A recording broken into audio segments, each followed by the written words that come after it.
So, a very warm welcome to all of you who are joining today's webinar, eSIM IoT Specification in 2025, Mobile Operator and OEM Strategies for Success.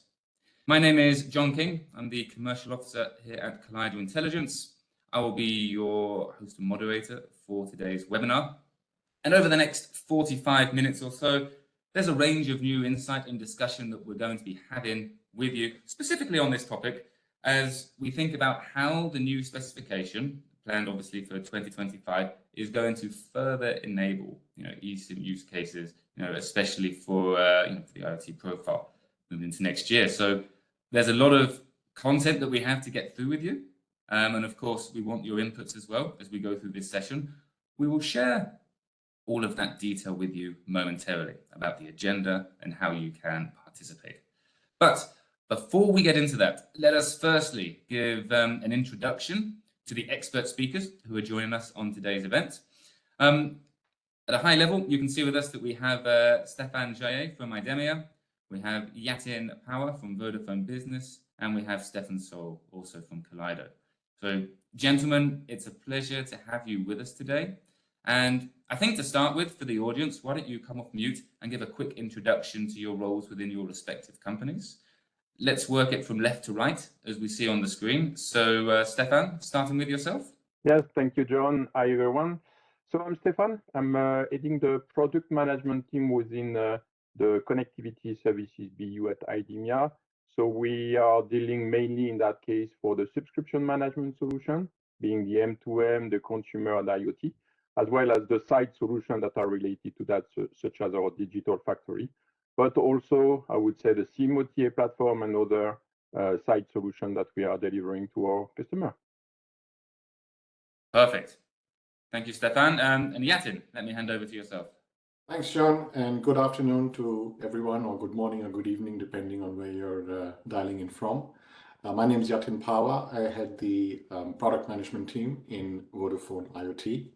I'm based in the UK. I've been in this role for the last 7 years, and me and my team are responsible for developing any new products, any new features that we offer to our customers on IoT, and obviously managing our existing product portfolio as well. Perfect. Thank you, Yatin. And last but not least, Steffen. Thanks, John. Hello, everyone. I'm Steffen Sorrell, the research lead for what we term our connectivity side of the research. So what that really means is looking into everything to do with cellular IoT, including eSIM quite closely. So we're just closing out our summer-long study on different stakeholder approaches and strategies and offerings towards eSIM in terms of connectivity and remote subscription management. Perfect. Thank you, Steffen. Very much looking forward, as I'm sure the audience are, to everything that the three of you will be sharing over the next 45 minutes or so. And on that note, let's have a quick look through the agenda for today's event. And if you're joining us as well, and if you're new to Kaleido webinars, we'll also go through how you can engage with us as we go through this session. So, as mentioned at the outset, today's webinar is focusing on the enablement perceived through the new eSIM SGP 32 specification. As we know, that's earmarked for 2025. Now, it's quite well documented, I think, the advantages of eSIM, especially in IoT use cases. Now, I think we know as well the anticipated new specification is designed to take this a level further. And there are lessons, of course, that we can be learning through the industry from existing proof of concepts that we've done to date to help ensure implementation strategies for the new specification are as successful as possible.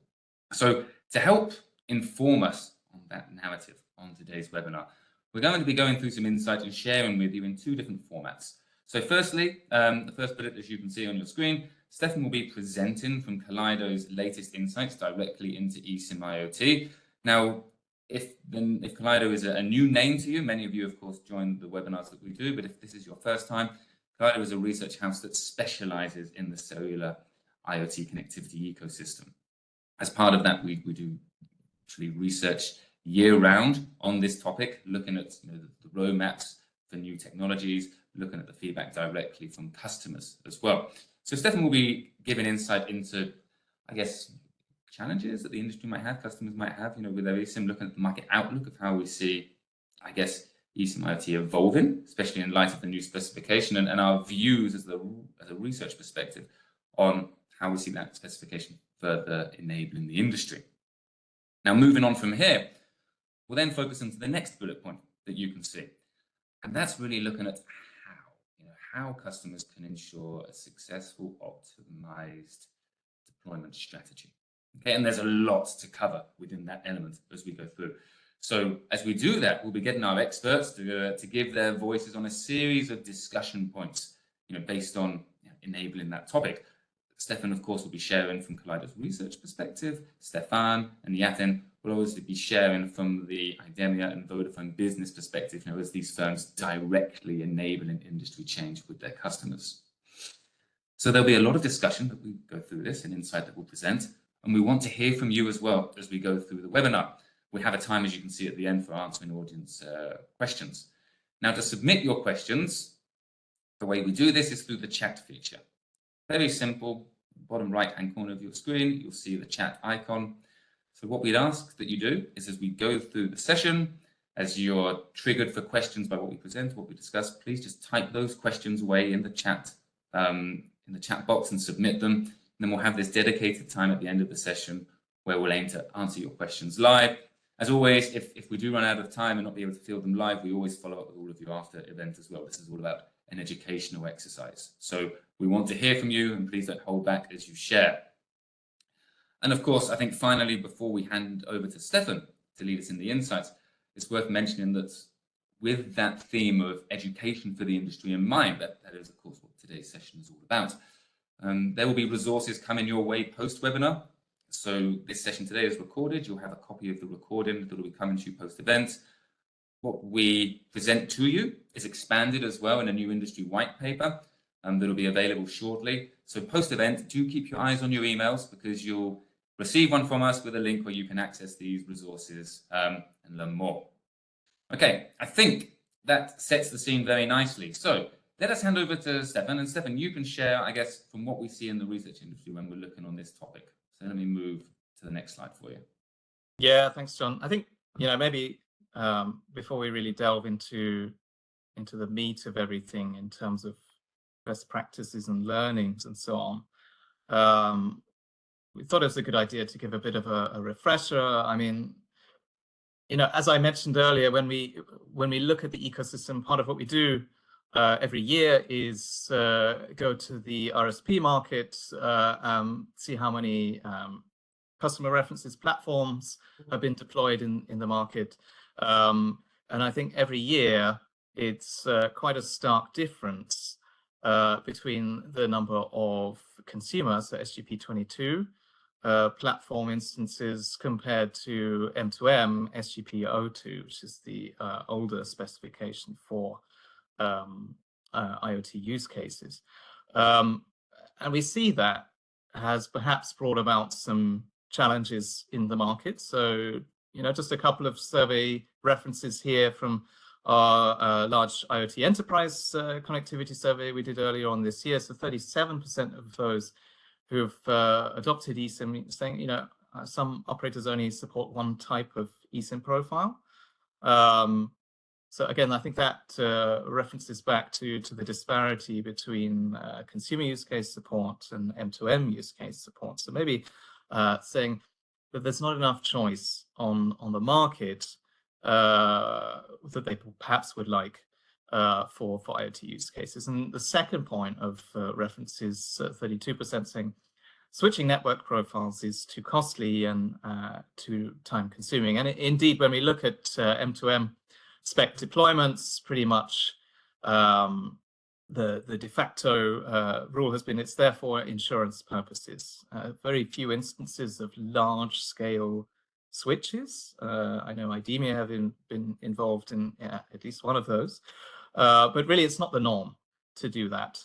eSIM is there as an insurance policy in case of regulatory commercial restrictions that really enforces it, because at the end of the day, the way that the architecture was set up for SGPO2, the M2M specification, means that the integration work that's required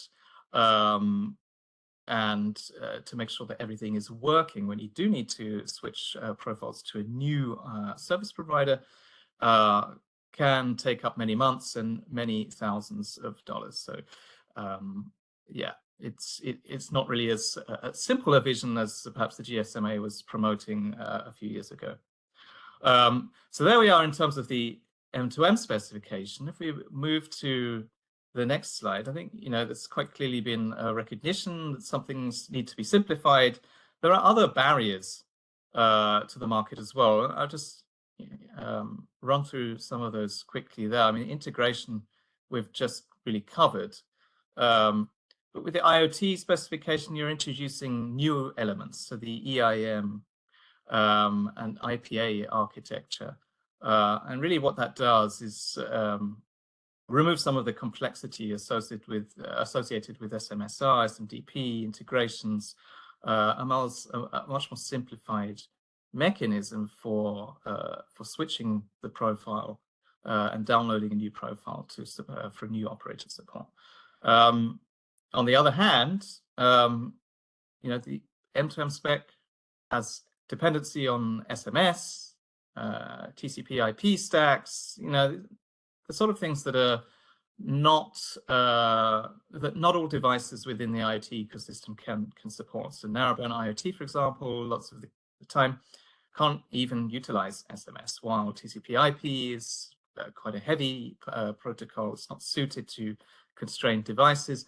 So this is why now in the IoT spec we have things like CoAP, lightweight M2M, MQTT support, and of course the removal of SMS dependencies. So the idea then is that rather than where previously we saw automotive and to a lesser extent utilities being really the key verticals for eSIM, now the idea is, because of these changes, simplified architecture, improved protocol support for constrained devices, and even at the back end, a new minimal profile for IoT devices, so IoT minimal profile established by the TCA. So that means that all devices across the ecosystem can now benefit from the new spec without having massive compromises on, let's say, battery life. Another important factor to bring up is because it's now possible to take the investments that you've already made in SGP22 for consumer, so that SMDP plus in this instance, that can be repurposed to support SGP32 use cases, so IoT specification use cases. As I said earlier, SGP22 investments have outstripped O2 investments by approximately threefold globally. That means there's much, much greater support, and actually means that there's now incentive for MNOs who've already invested in .22 to support the new .32 IoT spec use cases. In turn, for OEMs, for example, that means there's greater choice in the market, simpler to onboard new suppliers because of the new architecture. We'll see more choice on the market, and in my opinion, we'll see eSIM becoming, de facto for most IoT use cases. And we'll see that if we move to the next slide, please, John. We can see our forecast here. It's the analyst house bread and butter for us. So we look at the growth of eSIM profile use here, and you can see, so between the consumer and IoT spec, so .22 and .32 use cases, we're estimating, over 1 billion eSIM profiles will be mostly using the .32 spec by 2028, far outstripping the older M2M specification, which was, of course, on the market already for many, many years. And that's related to the reasons I talked about before: architecture, better device support, more incentive for operators to enter the market. So, that's the path to eSIM IoT. But of course, I think there are some things to think about, because these things are very new. We're actually not even in a position quite yet to commercialize fully compliant .32 solutions, still testing and compliance to be done. So I'm just going to close it out. If we move to the next slide, with a few thoughts that will help feed into the panel discussion. I think the first one of those is, as I said, spec is new. Different ways of interpreting it between an ecosystem that's composed of chipset providers, module, eSIM OS, eSIM RSP, orchestration platform providers. You have the specification, but there might be different ways of interpreting it. What does that mean? It means that interoperability is not guaranteed unless you're doing proper testing. Second point to make is, as we saw from my wonderful chart just now, substantial growth expected in eSIM adoption in IoT use cases. So that means the demand on remote SIM provisioning platforms and associated other platforms will be unprecedented in terms of what we've seen so far in eSIM. So you need to ensure that those solutions are scalable and that they are resilient. Second to last point is, again, if we remember back to the chart we saw just now, there's already quite a few deployments of eSIMs out there using the M2M specification. Those same companies will most likely now look towards the new specification for deployments. That means those deployments exist in parallel. You need systems to simplify that particular complexity of management where you have use cases of M2M and IoT spec in coexistence. And then finally, because we're seeing such heavy growth in eSIM, as I mentioned, becoming a de facto feature of cellular IoT, security becomes more and more important because of the need to have that availability and because of the need in general to support security, high-level security for IoT use cases. That means, lifecycle update capabilities and also future-proofing.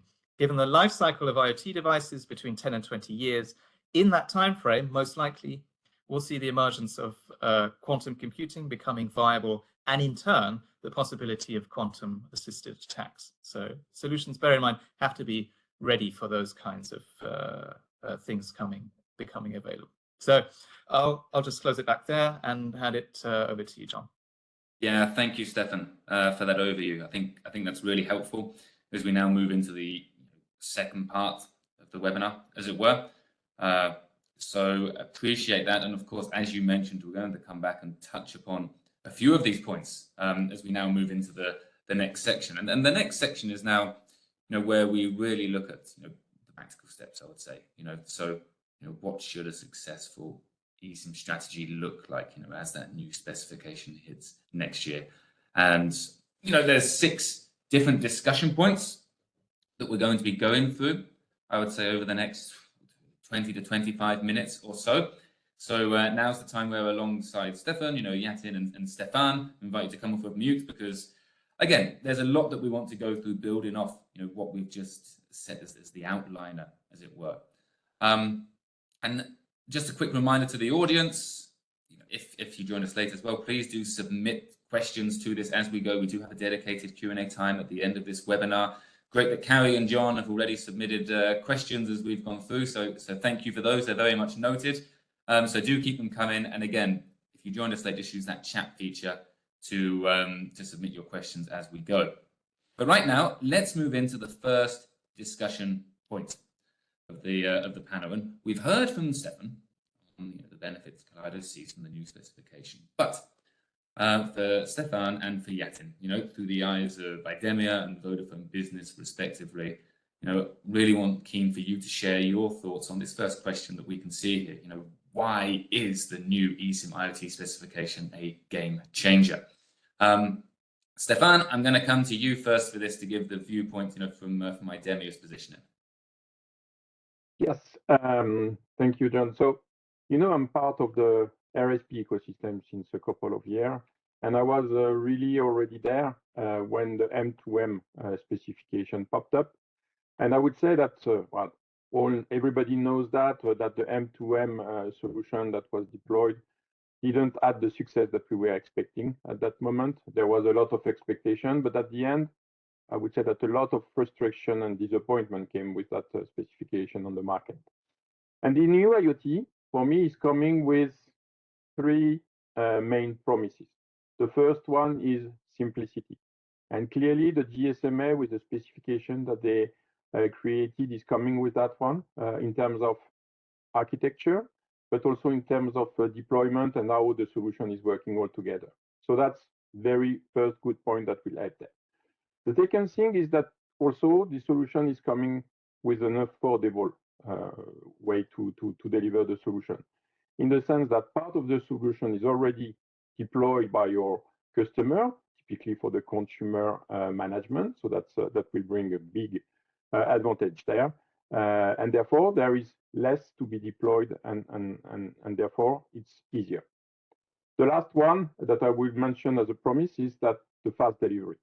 Because of the topic that I mentioned before, a consequence of that is that the time to market is much better.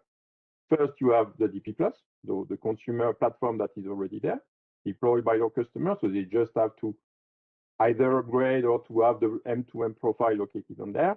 And also, they don't need to do a full integration as it was needed on M2M to have the solution working each time you want to onboard a new MNO for the end customer, meaning a new OEM. So therefore, we do expect now that more MNOs will be present on the market, whereas today this is quite limited, but also many more OEM. Few years back, the OEMs were coming to us to ask for the M2M solution. Then finally, most of them did not deploy the solution. Those customers still have the same need. And you know what? They are back to us now, asking again if we can work with that solution. And now we can see that the deployment are starting. So there is a big change, and we expect that it will move even faster in the coming months. Thanks, Stephane. That's great. I think, Yatin, just handing it out to your end, I guess, to add from how you see it from Vodafone Business's perspective. Yeah, thanks, John and Stephane. Well, if you think about it, it's been 10 years since the last specs came out. So a lot has happened. A lot of pains have been felt. And this really addresses some of those big ones. I mean, Stephane mentioned a few already. My favorite is the one that allows the LPWA and NB-IoT kind of devices to also be able to transform based on the new technology, the new standards, because that really opens up a large chunk of the market. So I think that's one of the reasons why I think it's a game changer.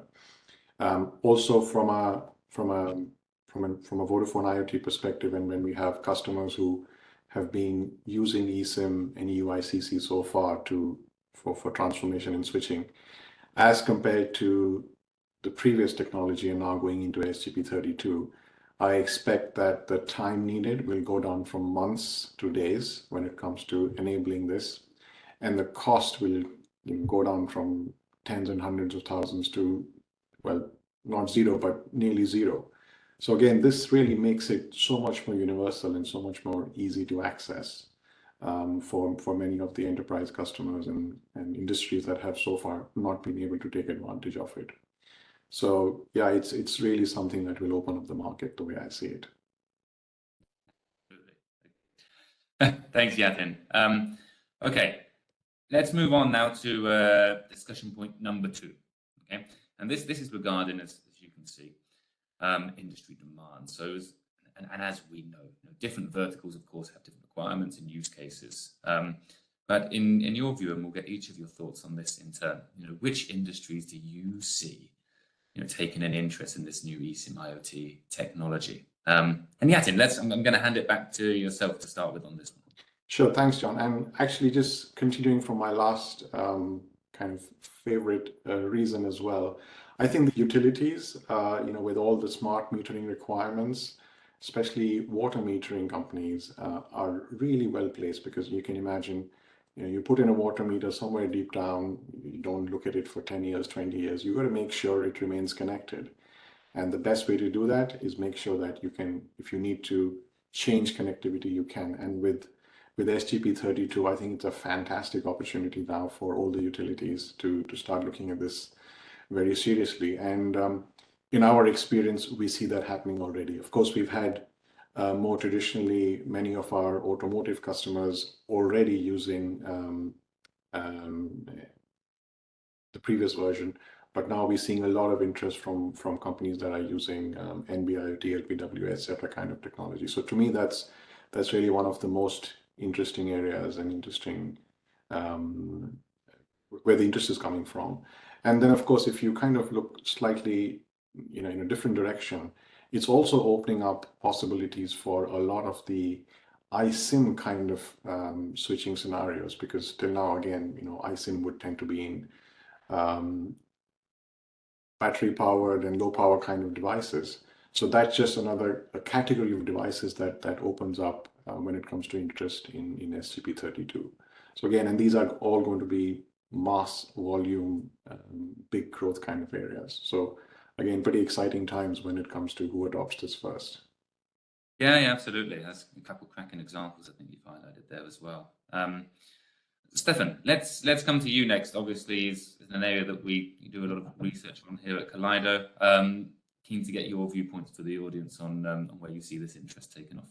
Yeah, I mean, similar sentiments to Yatin, really. I mean, when we go to the market and see where interest is coming from, it's quite common that we hear about utilities. Obviously, .32 provides a significant benefit over O2, even though utilities were already, quite a heavy adopter of eSIM. And of course, automotive, who really was excuse the pun, the driver for .02 use cases. Also a high interest for the new spec. But really beyond that, I can certainly suggest that things like tracking and logistics use cases are growing in interest. And in general, more and more RFPs, I think, on that side of things are looking towards eSIM in any case. And of course, when you look towards the LP1 side of the market, part of which includes logistics, of course, things like agricultural, smart building use cases, those are the types of things we'll expect to see becoming or onboarding in terms of the new specification. Yeah, perfect. Thank you, Steffen. And Stephane, getting your view from IDEMIA's perspective as well. Yeah, I mean, I will not be very new and original on that one. I mean, what has been said, I fully subscribe to what has been said, definitely.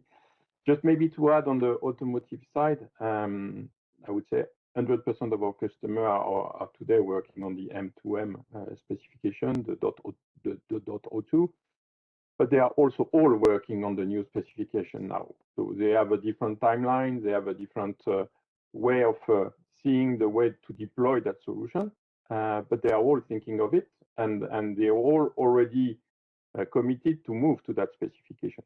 For sure, the vehicles that are on the field, and they will still issue a lot of vehicles with the M2M, but still, that the migration will happen.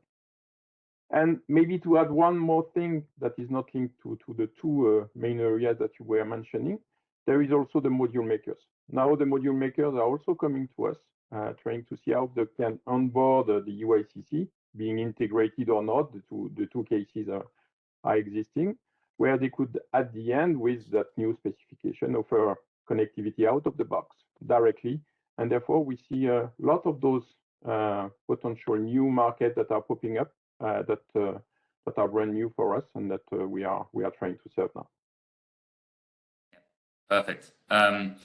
Thank you very much, chaps, and thank you to everyone in the audience submitting your questions. It's really nice to see the flow of them coming in. I'm sure more will come as well, so do keep them coming. It just shows the importance of this topic, I think, as we go.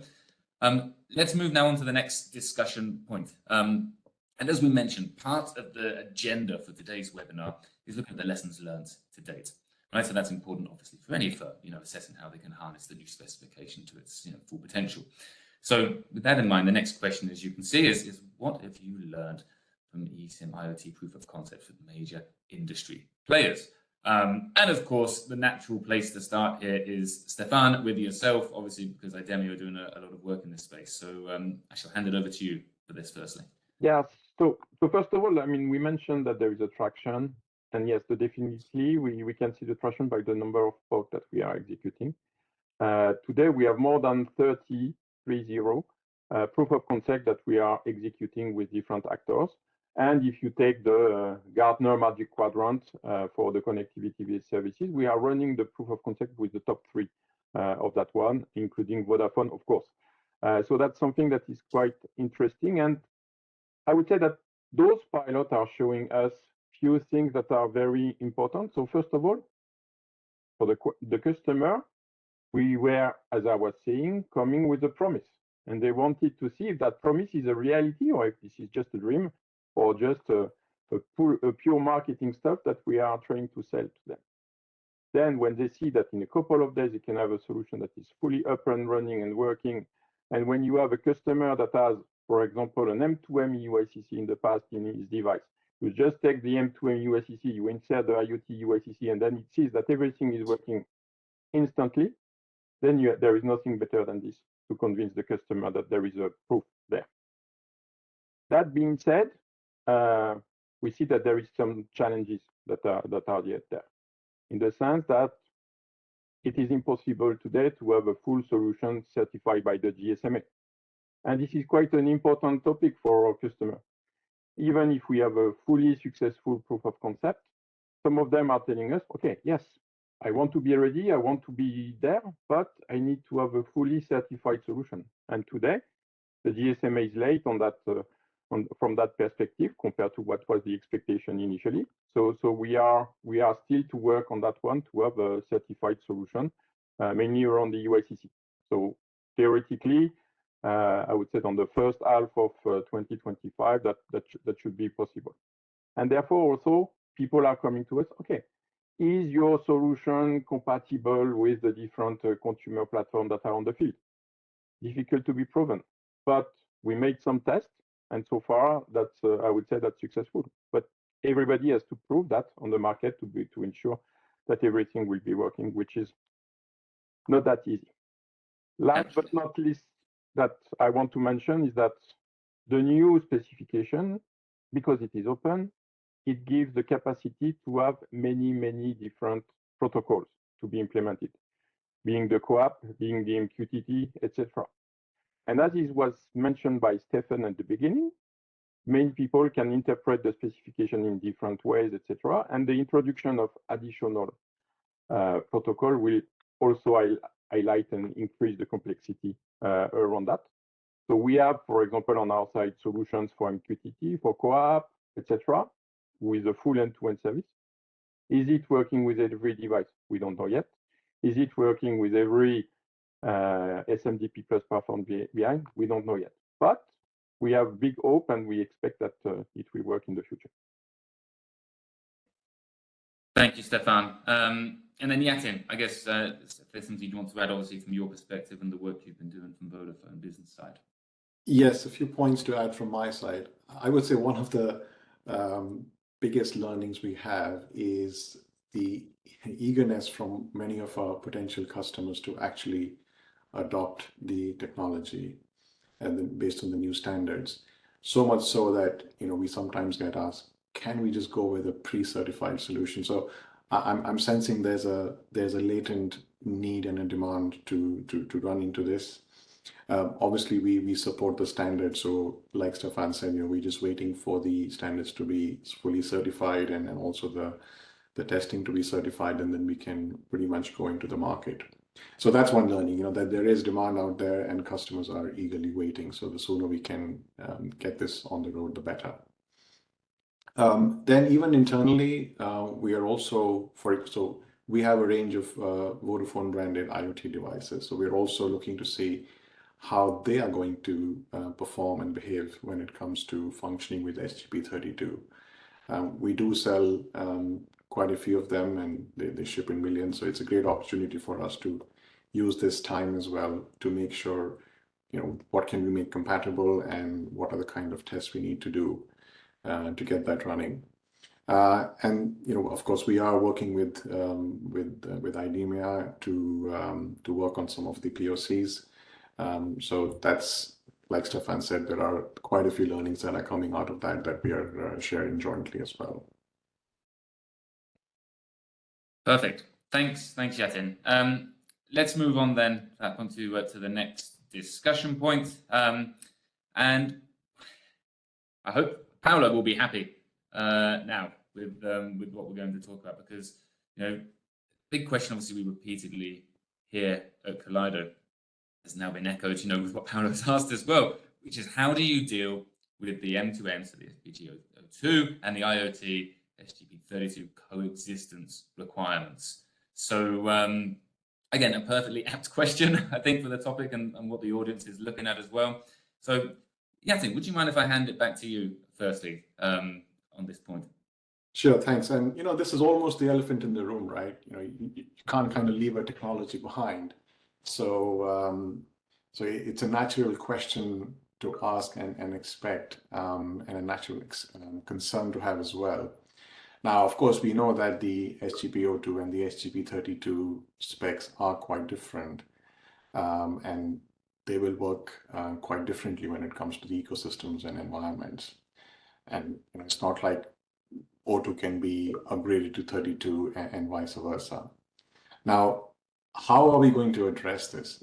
We will continue to make sure that our connectivity management platform, as we refer to it as the GDSP, will continue to be the common interface, so that whether our customers have O2 or 32 going forward or both, they will be able to manage both their SIM types within the platform itself.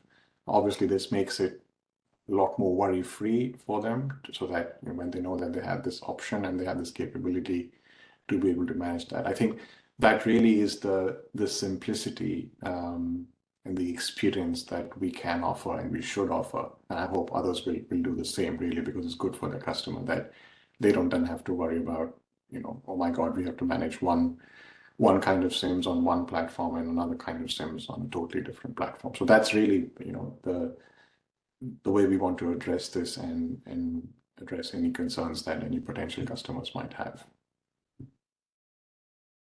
Perfect. Thanks, Yatin. And Stephane, let's let you bring here as well. I'm sure you've got a clear view on this point too. Yes, and we have I would say each time we are meeting a customer, we have these kind of questions, definitely. So there is a big topic around that. And for sure, they will coexist. We don't expect that one will replace the other one in a very short term. So there will be a long period of coexistence, at least for one good reason. The automotive market that we were mentioning, the life cycle of an automotive is very long. So all the vehicles that are already today with the M2M technology itself will be there for quite a long time, and we still need to manage the connectivity for those devices.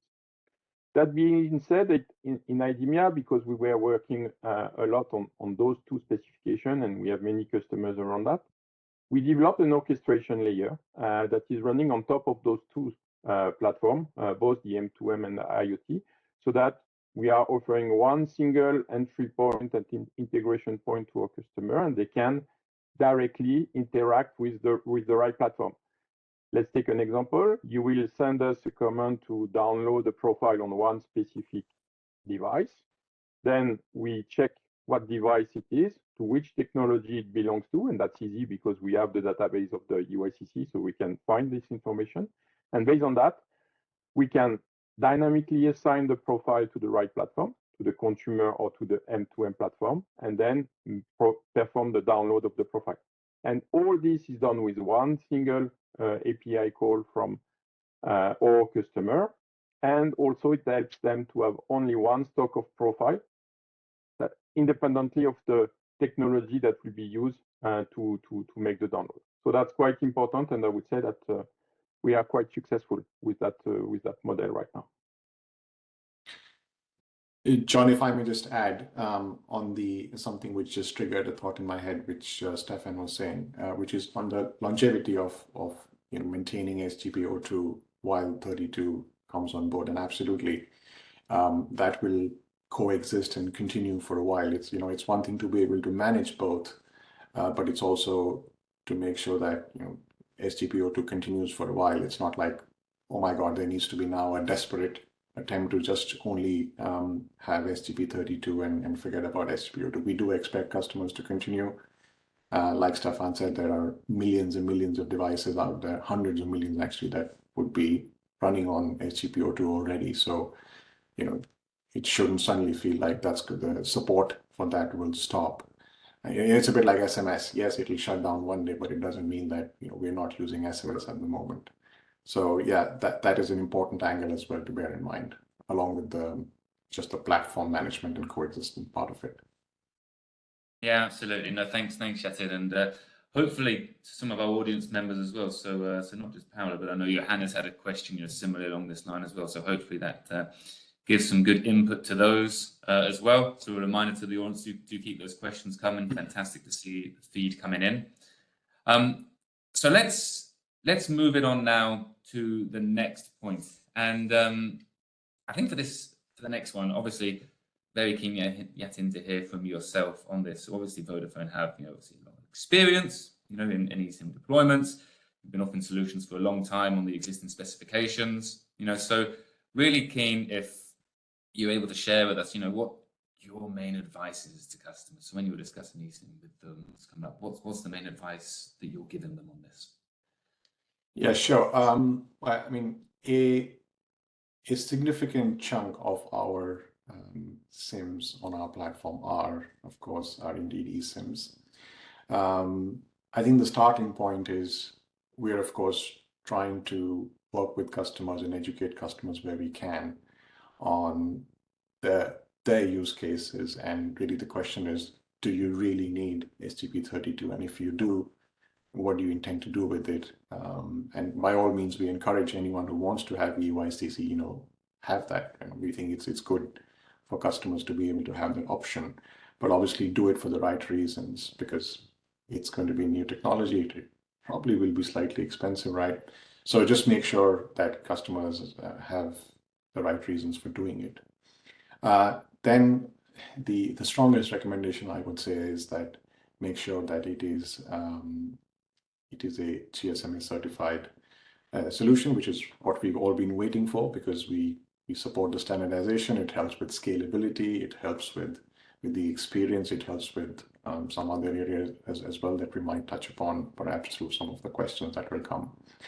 And then again, it really depends on the industry. So, for example, automotive customers versus, let's say, the utilities, which again, as is pretty clear now, is one of my favorites because of the options that it opens up for utilities to use the technology. So again, just look at what are the devices ready? Are the device manufacturers ready? How are they progressing with their testing and their manufacturing, so that if it can all come together at the right time, then that would be perfect. So just know why you want to do it. Just make sure you've got the right use cases and the right kind of you're taking the advantage of the right aspects of this technology.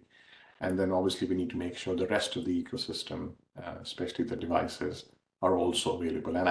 And like with anything else, like with any technology, it will take time. So what I'd finally say is, don't just expect an overnight change. These things take time for adoption. These things take time to stabilize. It takes time for cost to come down as well. So all of this will be a journey that we will all go through.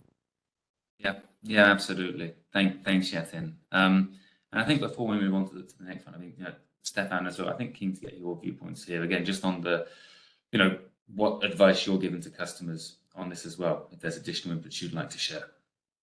Yeah, I would say if we take the eSIM IoT, my maybe first and maybe only advice would be don't wait.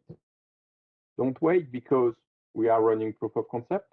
The proof of concept are today implementing the full SGP32 use cases. So as soon as the solution will be possibly certified thanks to the GSMA progress, then you will have a solution ready.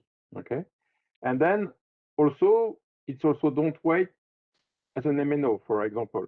if you want one day to deliver the connectivity to an IoT device, if you already have an SMDP platform, nothing is preventing you to develop the M2M profile to integrate your DP Plus platform with your M2M backend in order to be ready to deliver the connectivity. Okay, so that's also something you have no reason to wait. There won't be any major change to be done on your SMDP Plus, and even potentially no change to be done at all on your SMDP Plus and on your consumer platform. So therefore, you have no reason to wait. And then if you are, I would say, issuing a new ICC, are you willing to issue a new ICC? Then I would advise to rely with a solution that will be 100% EUICC centric, not relying on the device, in order to be able to have something that, as an MNO, you deliver the UICC and it should work on any device.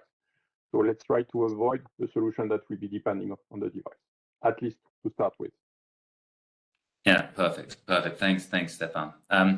Right, we have one more discussion point to get into, and then we can take some of these audience questions as well. So, final point that I want to go through, and it's good that we do, because obviously Stephane touched upon it earlier when he was giving his presentation. So we touched on the topic of interoperability today.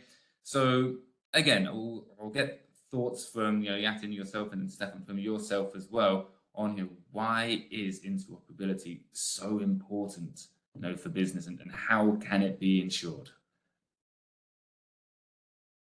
So Yatin, if I get your thoughts firstly on that. Yeah, sure.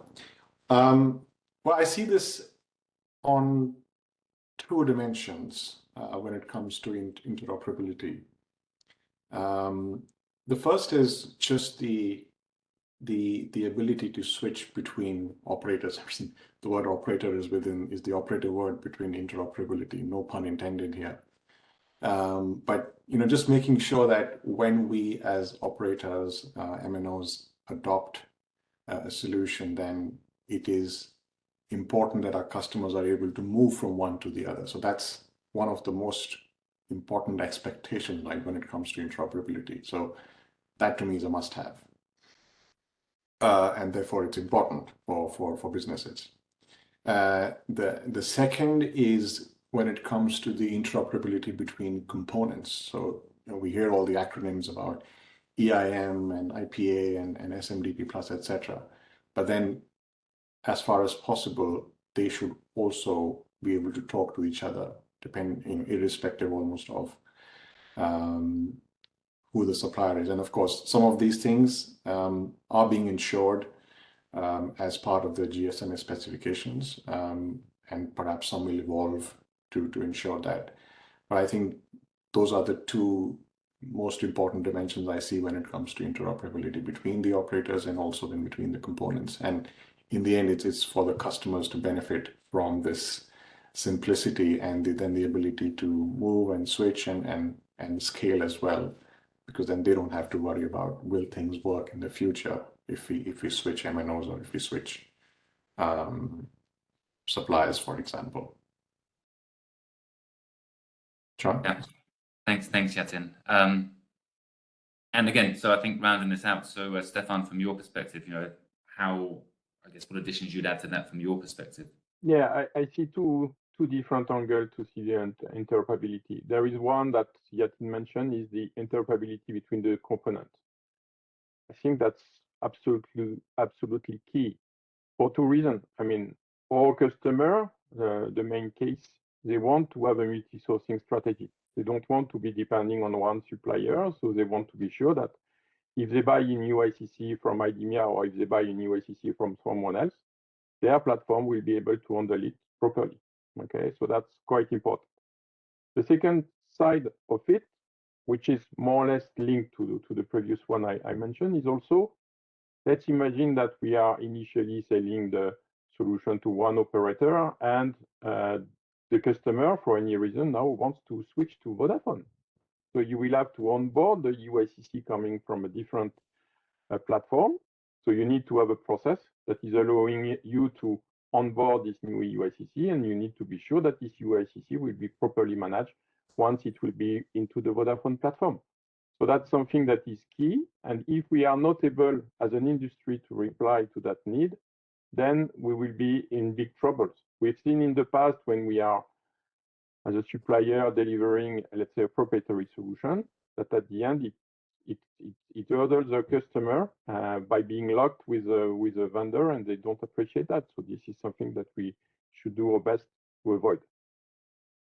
Yeah, perfect. Thank you, Stephane. That's really great. And in fact, thanks for the input on all of those questions. I think, clearly very topical from what we've been presented, and then also the questions that we've had through from the audience as well.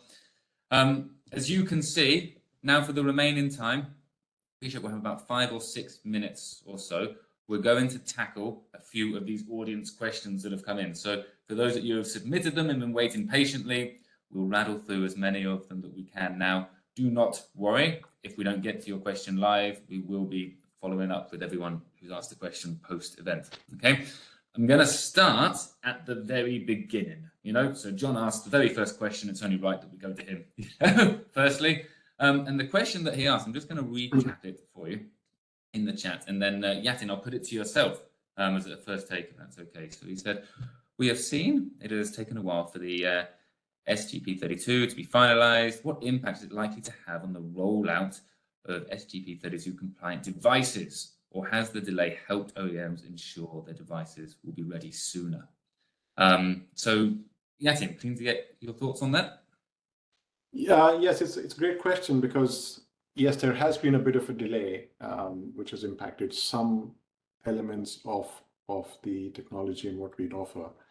But I think it is an opportunity for hardware manufacturers to start testing based on the specs. I know we have been also doing some internal tests, like I alluded to earlier. So I would like to believe that the manufacturers are doing that. Some that we know are actually taking advantage of the delay, if I can call it advantage. But hopefully when the certification specs come through, then we will see some manufacturers ready already.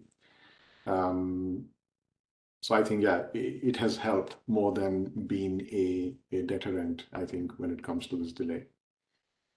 Perfect. Thanks, Yatin. And Stephane, I don't know if there's anything you'd like to add on that from your viewpoint? No, I think I agree with Yatin in the sense that when we started the proof of concept initially, 2 years ago, when we started, we implemented the use cases in a certain way, etc. And then we realized, okay, there is this use cases that is not perfectly implemented, this case that is not yet there, etc. And we realized that we need to enhance our solution, even if the GSMA was not ready. And then we are able now, thanks to that, to have a solution that is working end-to-end, covering all the needs that have been identified so far. I'm not saying that we are sure that it will be the case in the future with the existing version, but at least everything that we collected with our 30 different proof of concept has been integrated as part of our end-to-end solution in order to deliver that. So yes, that helped from that perspective to have a ready for mass production solutions. Yeah, perfect. Thanks. And then stay with me, Stephane, because I'm going to put the next question to you as well. So rattling through these, we're going to take the next one that came in from Damien. And Damien asked, should IoT resellers commit to hosting their own RSP infrastructure right now, or is it currently better to rely on MNO hosted RSP systems? So, Stephane, keen to get your thoughts. Well, there are 2 ways to reply to that one. So first, if this IoT reseller is only reselling connectivity, I would say that they can go with buying a consumer platform, and then they will be ready and they will master their solution to deliver the connectivity to the ecosystem. Then, if they want also to issue the UACC, probably I would say they need to have the EIM. They cannot rely on the EIM from someone else, etc. From my perspective, the one issuing the UACC should be the one owning the EIM. So if there is the intention to have an UACC issued on the field, then you should have the EIM. Yeah, perfect. Thanks, Stephane. I think we have time to get through 2 more questions. And so looking through the list, we will take one from Bernardo C, because he asked 2, so I feel like we should. And we'll take the one firstly before that from Globe. And Steffen, actually, I'm going to put this one to yourself again as well. So, question was, given that SGP32 is not yet available today, do the proof of concepts that are ongoing right now fully adhere to what SGP232 will be? Or is it just an iteration that merely mimics the upcoming standard? Now, I would say that where we stand now, of course, initially at the beginning, our proof of concept was not fully implementing the SGP32. Now, since a couple of months already, we are fully implementing the SGP32. So with the proof of concept, you have the final solution. We are just waiting for one single piece of bit, the GSMA certification, nothing else now. So that max as close as you can be like this, but at the end, this is what is missing to have that. But well, we are really ready, and well, we are even already having some mass production with this pre-standard version, but that are fully, I would say, applying the SGP32 use cases and method, API, etc. Yeah, John, I would agree with that. That's exactly what we're seeing as well. It's a ratification that's needed, but the hard work is done, so to speak. Oh, that's encouraging for us all, I think, to hear that. So, so great. Well, look, we've got time for one more question. I think I'll bring this to yourself. So this is we'll take the second one from Bernardo. Can I use the same SMTP Plus that manages consumer use cases for IoT use cases? Quite a specific one. Keen to get your thoughts on it. Well, the short answer is yes, absolutely. I mean, this is one of those not so obvious benefits of SGP32 that, of course, you only need to make slight tweaks and adjustments to differentiate between the profiles for a consumer and IoT use case. In fact, it is anticipated that many entities might do that. So there's this feature called eligibility check in the standards and in the features that allows the correct download to happen. So absolutely, that's it is possible to do that. Yeah. Just if I may, the one yeah, thing, please. Sorry, on that one. I think also, I mean, you can use for the main use cases the existing SMTP Plus without any problem. There is still one difference compared to the consumer use cases, that there will be many UACC that will come with a preloaded profile within the factory, I would say, so that will have a connectivity. So therefore, you need to have a consumer platform that will be able to receive the notifications that will come from those EUACC in order to have the proper management later on based on the different operations that have been executed on the EUACC. Thank you, Steffen. Okay, that's going to draw it to a time next. I know we're approaching the hour, but I want to thank everyone in the audience who submitted those questions. For those that we didn't get to, apologies. There's obviously a time cap on these things, but do rest assured we will be coming back to you post-event. And it shows the importance of this topic as well. So I do think, and I really want to say as well, that for any of you listening into this, for the replay that will be coming your way, or for those who have further questions post-event, please do reply to the follow-up mails that we send with any other questions. I'm sure I can speak for Yatin and Steffen. I can certainly speak for Steffen, saying that we'd be more than happy to continue the discussion going, answer additional questions. It's, again, this is all on the larger narrative of helping to enable the ecosystem as this new specification hits. But for now, thank you so much for joining us today. Steffen, Yatin, Steffen, thank you so much for your inputs. Really appreciate it. And we wish you all a good day. Take care and bye for now. Thank you. Bye-bye. Thank you. Bye.